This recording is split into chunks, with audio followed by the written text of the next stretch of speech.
નમસ્કાર મિત્રો, વેલકમ છે અમારી ચેનલ ગુજરાતી ગ્રામર ધમાકા પર। મિત્રો, હું તમારા માટે ગુજરાતી વ્યાકરણનો એક નવો જ ટોપિક લઈને આવી રહ્યો છું। તે ટોપિક છે છંદ। તો મિત્રો, આ અમારો જે વિડીયો છે તમે અંત સુધી જોવાનું ચૂકતા નહીં।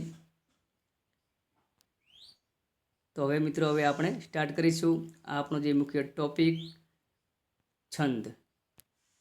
તો મિત્રો, પ્રથમ આપણને પ્રશ્ન એ થાય છે કે છંદ એટલે શું?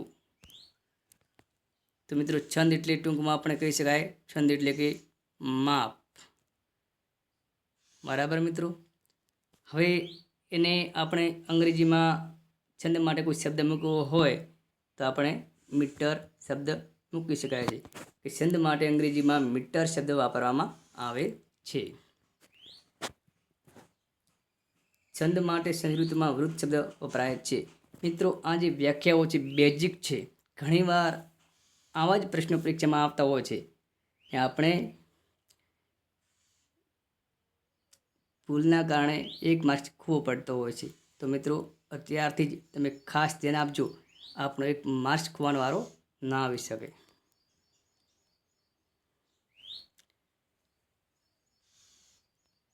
વૃત્ત એટલે ફરી ફરીને બોલવું, એટલે કે કોઈ વાત હોય એનું પુનરાવર્તન કરવું,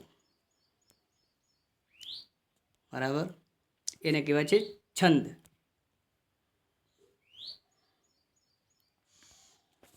અવાજનો અમુક ઘટક પુનરાવર્તન થાય તે એટલે કે છંદ। અવાજનો અમુક ઘટક જે છે એનું પુનરાવર્તન થતું હોય તે ઘટકને આપણે છંદ કહીશું।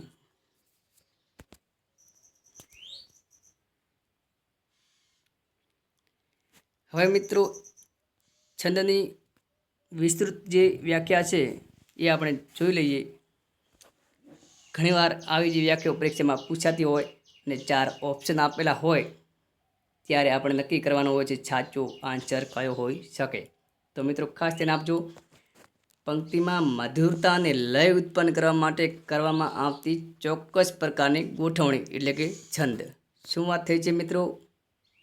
ફરીથી ધ્યાન આપજો કે પંક્તિમાં મધુરતા અને લય ઉત્પન્ન કરવા માટે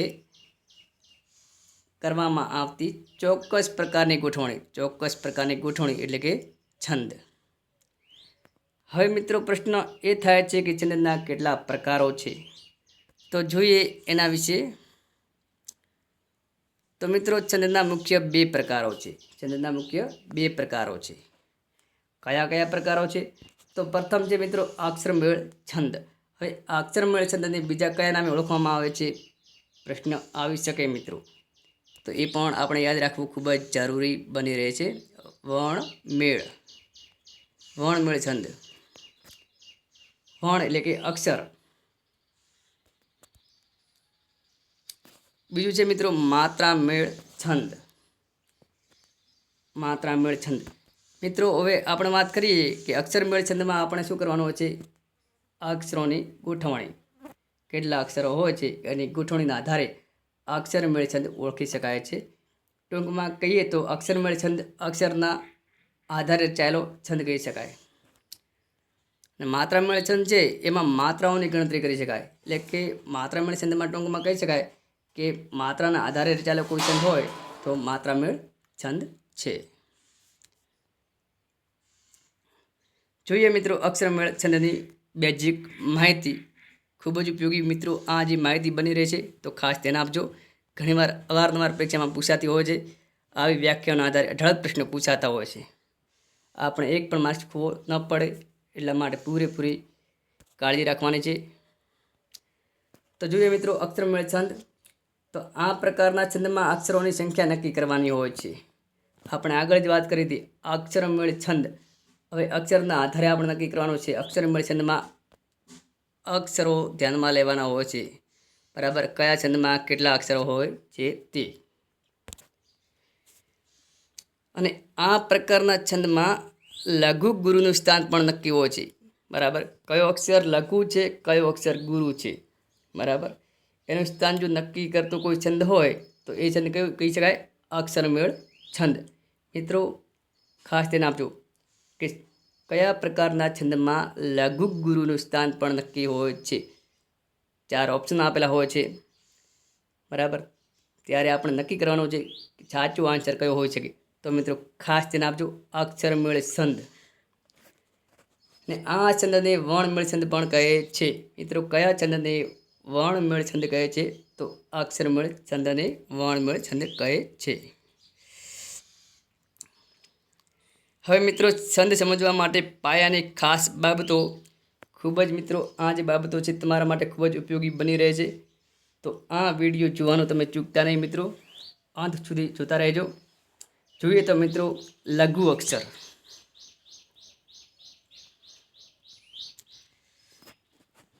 ક્યારેય પંક્તિમાં લઘુ અક્ષર હોઈ શકે, બરાબર. એના અમુક જે નિયમો છે, નિયમોના આધારે આપણે વાત કરીશું. છંદશાસ્ત્રમાં રસ્વને લઘુ ગણવામાં આવે છે. રસ્વ હોય તેને આપણે લઘુ ગણવાનું હોય છે. જેમ કે અ, આ, ઈ, ઉ, ઋ. આ 4 સ્વરોથી જે વર્ણ તૈયાર થાય છે તેને લઘુ ગણવામાં આવે છે. મિત્રો ખાસ ધ્યાન આપજો. અ, આ, બરાબર. મિત્રો આ નથી. અ, નાની ઈ, નાનો ઉ ને રૂ, આ 4 સ્વરો છે જેના આધારે જે વર્ણ તૈયાર થાય, બરાબર, તેને હંમેશ માટે આપણે લઘુ ગણવાનું હોય છે. ફરીથી મિત્રો ખાસ ધ્યાન આપજો. લઘુ અક્ષર આ નથી, બરાબર. અ, નાની ઈ, નાનો ઉ ને રૂ, આ 4 સ્વરો છે, બરાબર. આ જે 4 સ્વરોથી જે વર્ણ તૈયાર થાય તેને હંમેશ માટે આપણે લઘુ અક્ષર તરીકે ઓળખીશું. જેમ કે આ જો મિત્રો પ કેવો છે? લઘુ છે. પછી પને પણ રસ્વ છે, રસ્વ ઈ એટલે પી. પછી પને અહીંયા રસ્વ છે, પુ ને પ્રુ, બરાબર. પની સાથે અહીંયા રૂ સંકળાયેલો છે. એટલે આવા પ્રકારનો જો જોવા મળે તો એ હંમેશ માટે વર્ણ કેવો હોઈ શકે? લઘુ અક્ષર હોઈ શકે. હવે મિત્રો ગુરુ અક્ષર, કે છંદશાસ્ત્રમાં દીર્ઘને ગુરુ અક્ષર તરીકે ઓળખવામાં આવે છે. મિત્રો છંદશાસ્ત્રમાં દીર્ઘને ગુરુ અક્ષર તરીકે ઓળખવામાં આવે છે. દીર્ઘ યાની મોટું. જો મિત્રો આ કેવું છે? મોટું છે. અહીં મોટી છે, અહીંયા મોટો છે, અહીંયા એક માત્ર છે એ, ઓ, ઔ. આ 7 સ્વરથી બનેલો કોઈ વર્ણ જોવા મળે તો તે દીર્ઘ બનશે. મિત્રો લઘુ અક્ષર માટે ઓનલી ફોર 4 સ્વરો હતા. કયા કયા હતા મિત્રો? લઘુ અક્ષર માટે અ, પછી નાની ઈ, નાનો ઉ ને રૂ. જ્યારે દીર્ઘ અક્ષર માટે મિત્રો ખાસ ધ્યાન રાખજો, 7 સ્વરો આવશે. કયા કયા છે? આ, ઈ, ઉ, એ, ઓ, ઔ, બરાબર. આ બધા સ્વરો જે છે એ ગુરુ અક્ષર તરીકે લેવામાં આવશે. આપણે 4 જ સ્વરો યાદ રાખવાના છે લઘુ માટે, બરાબર. પછી તો આપણને આપમેળે યાદ રહી શકે છે કે ગુરુ અક્ષરના જે કયા છે ગુરુના સ્વરો, બરાબર. જેમ કે એના ઉદાહરણ પણ આપેલા છે. દા ગુરુ છે, દીપ પણ ગુરુ છે, દીપ પણ ગુરુ છે. આ બધા ગુરુ છે. 7 સ્વરોથી જે બનેલા જે છે વર્ણ એ બધા કે બનશે ગુરુ. ને લઘુ સ્વરમાં તો 4 સ્વરો હોય છે. લઘુ અક્ષરમાં 4 ને ગુરુમાં 7.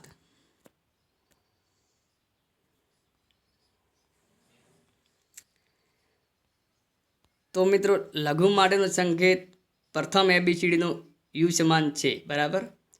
પ્રથમ એબીસીડીનો યુ સમાન હોય એવો કોઈ સંકેત હોય તો એ લઘુ માટેનો સંકેત છે. એટલે કે લઘુ અક્ષરને ઓળખવા માટેનું એક નિશાન છે. અને ગુરુ માટેનો સંકેત મિત્રો એવા પ્રકારનો રહેશે, બરાબર. એટલે કે સીધી લીટી. જોઈએ આગળ તો મિત્રો. હવે મિત્રો ઘણીવાર બેઝિક પ્રશ્નો પૂછાતા હોય છે છંદના ટોપિકમાં. યતિ, યતિ એટલે શું? પ્રથમ પ્રશ્ન થાય છે કે યતિ એટલે શું? તો યતિ એટલે એક પ્રકારનો વિરામ મિત્રો, એક, બરાબર. યતિ એટલે એક પ્રકારનો વિરામ. જોઈએ એની વ્યાખ્યા કે કાવ્ય પંક્તિમાં ઉચ્ચારણમાં જ્યાં સ્વાભાવિક રીતે અટકવાનું હોય તેને યતિ કહે છે. શું વાત થઈ છે મિત્રો? ફરીથી ધ્યાન આપજો ખાસ કે કાવ્ય પંક્તિના ઉચ્ચારણમાં જ્યાં સ્વાભાવિક રીતે અટકવાનું થાય તેને આપણે કયા નામે ઓળખીશું? યતિ.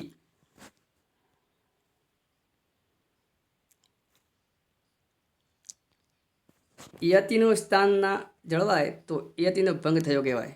શું વાત થઈ છે મિત્રો? કે યતિ ભંગ ક્યારે થાય?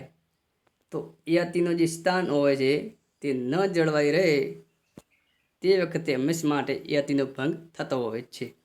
આ બાબત ખાસ તમારા માટે ઉપયોગી બની રહે છે.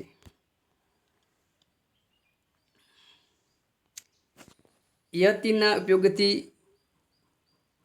પંક્તિના વિભાગ પડી જાય તેને યતિ ખંડ કહે છે. બરાબર. યતિનો આપણે ઉપયોગ કરવાનો હોય એ જ વખતે પંક્તિના અમુક જે વિભાગો પડતા હોય તો વિભાગ પડે ત્યારે આપણે શું કહીએ? યતિ ખંડ થયો કહી શકાય. જોઈએ આગળ મિત્રો, ખાસ ધ્યાન આપજો.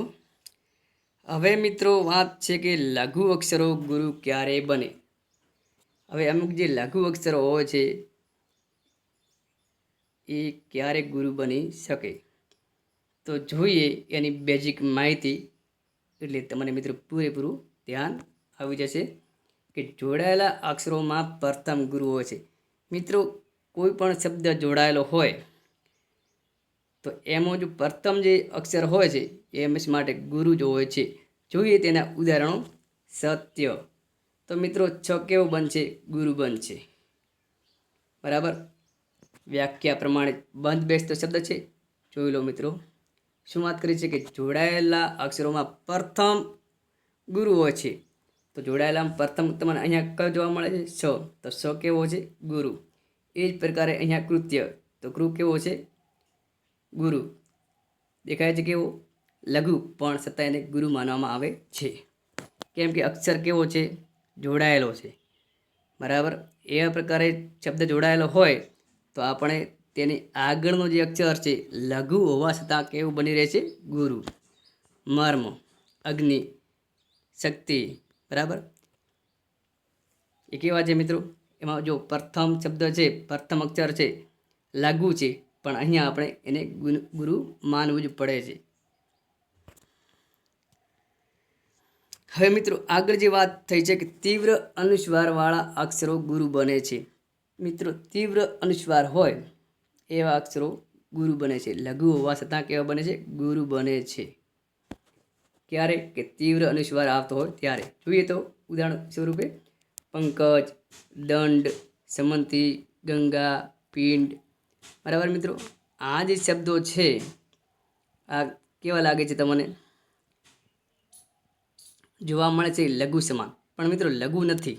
કેમ કે એનો જે અનુસ્વાર કેવો છે? પંકજ, ભાર મુકાય છે. પંકજ. બરાબર. એટલે કે તીવ્ર અનુસ્વાર હોય છે. બરાબર. એના કારણે એ ગુરુ બને છે. દંડ. દંડ પર ભાર મૂકવામાં આવે છે તો દંડ કેવો બને છે?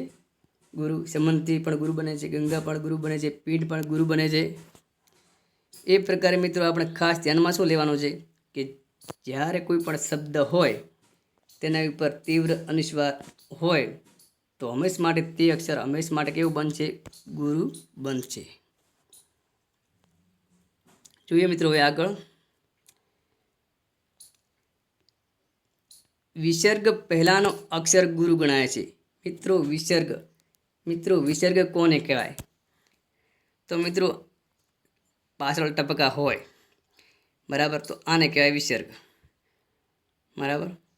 ઘણીવાર તમે શબ્દોમાં પણ જોયા હશે અથવા તમે બાક્ષરી લખતા હો તો એના અંતમાં તમને આવા ચિહ્નો જોવા મળે છે. તો મિત્રો આ શું દર્શાવે છે? વિસર્ગ દર્શાવે છે. તો જોઈએ મિત્રો દુઃખ. હવે શું મિત્રો વાત થઈ છે કે વિસર્ગ પહેલાનો અક્ષર ગુરુ ગણાય છે. તો તમે અહીંયા જોશો તો તમને કેવું લાગશે? લઘુ છે, પણ મિત્રો નિયમ પ્રમાણે એને ગુરુ આપણે ગણવાનો છે. દુઃખ, બરાબર, દુ કેવો છે? લઘુ છે, પણ નિયમ પ્રમાણે આપણે કેવો એને ગણવાનો છે? ગુરુ ગણવાનો છે. કે વિસર્ગ પહેલાંનો શબ્દ છે એ હંમેશ માટે ગુરુ રહે છે. અંતઃકરણ, તો આ ત કેવો છે? ગુરુ છે, બરાબર. નિશ્વાસ, તો ની તમને લઘુ લાગે છે દેખવામાં, પણ એ વિસર્ગની પહેલાં આવેલો છે એટલા માટે એ ગુરુ છે. પછી નિસ્પૃહ, એ પણ મિત્રો જો વિસર્ગની પહેલાં આવેલો છે ની, એટલે આ કેવો છે? ગુરુ છે. એ જ પ્રકારે નિશક, બરાબર, એ પણ વિસર્ગની પહેલાં આવેલો છે એના માટે એ ગુરુ છે. હવે મિત્રો ખાસ નોંધ,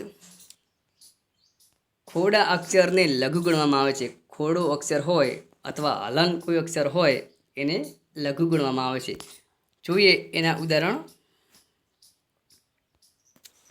અર્થાત, વિધિવત, એવા જે ઉદાહરણો હોય છે, બરાબર. જો મિત્રો અહીંયા તક કેવો છે? ખોડો આપેલો છે. અહીંયા પણ તક કેવો છે? ખોડો આપેલો છે. તો આવા પ્રકારના શબ્દ હોય ખોડા, તો એને હંમેશ માટે લઘુ ગણવામાં આવતા હોય છે.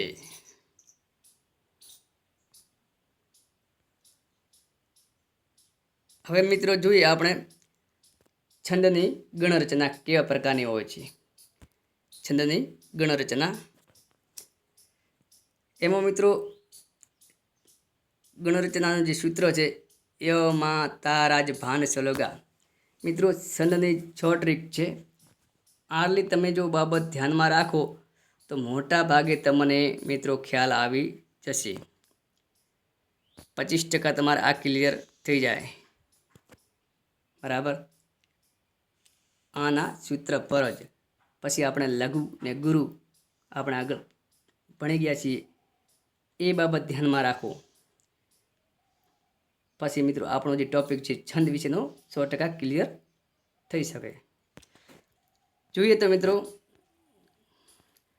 પ્રથમ ક્રમ, ગહણ, બંધારણ, નિશાની, ઉદાહરણ.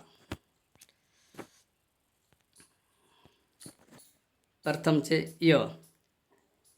ય છે ને, ય, તો ય માતા, બંધારણ શું બનશે? ય માતા. હવે નિશાની એની કેવા સ્વરૂપે બનશે? ય કેવો છે મિત્રો? લઘુ છે, તો લઘુ નિશાની બનશે. પછી મા કેવો છે? ગુરુ છે. તા પણ કેવો છે? ગુરુ છે, બરાબર. એ જ પ્રકારે અહીંયા આપણે ઉદાહરણ સ્વરૂપે બીજો કોઈ શબ્દ લીધેલો છે, જસોદા. તો જ કેવો છે મિત્રો? લઘુ છે. શો કેવો છે? ગુરુ છે. દા કેવો છે? ગુરુ છે. એ જ પ્રકારે મિત્રો જોઈએ બીજો મ. અહીંયા પણ છે માં, એટલે કે મ. એનું બંધારણ છે મા તારા. તો મા તારા, તો ત્રણેય સાથે મિત્રો આ સ્વર જોડાયેલો છે.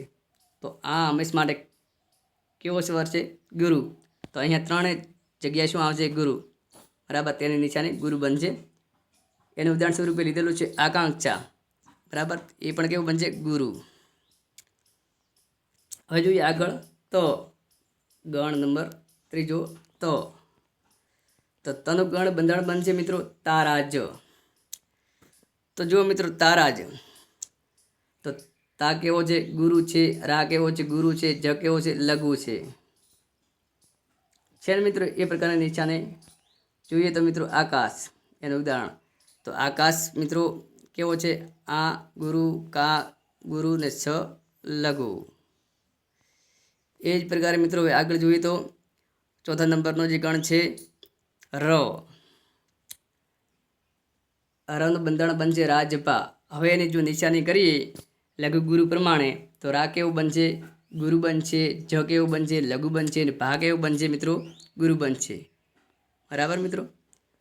તો એનું ઉદાહરણ સ્વરૂપે આપણે કોઈ શબ્દ લેવો હોય તો માં ને લેવામાં અહીંયા આવેલો છે. તો માં કેવો છે? ગુરુ છે. ન કેવો છે? લઘુ છે. ને વી કેવો છે?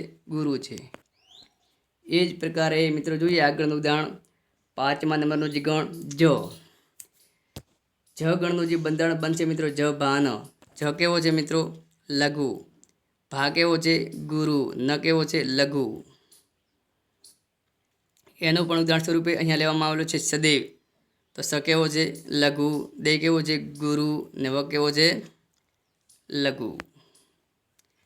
હવે જોઈએ 6ઠ્ઠા નંબરનું જે ગણ છે ભો. ભનું બંધારણ બનશે ભા ન સ. તો ભા કેવો છે? ગુરુ છે. ન કેવો છે લઘુ છે, સ કેવો છે લઘુ છે. જુઓ મિત્રો બરાબર. તે જ પ્રકારે અહીંયા વૈભવનું પણ એ પ્રકારે બનશે, ગુરુ લઘુ લઘુ. હવે જોઈએ મિત્રો 7મા નંબરનો જે ગણ છે ન, એનું બનશે ન સ લ. ગણ બંધારણ શું બનશે? નનું ન સ લ. તો જો મિત્રો ન પણ લઘુ છે, સ પણ લઘુ છે ને લ પણ લઘુ છે. તો અહીંયા જો મિત્રો મિનિટ આપેલું છે, મિનિટ પણ લઘુ છે.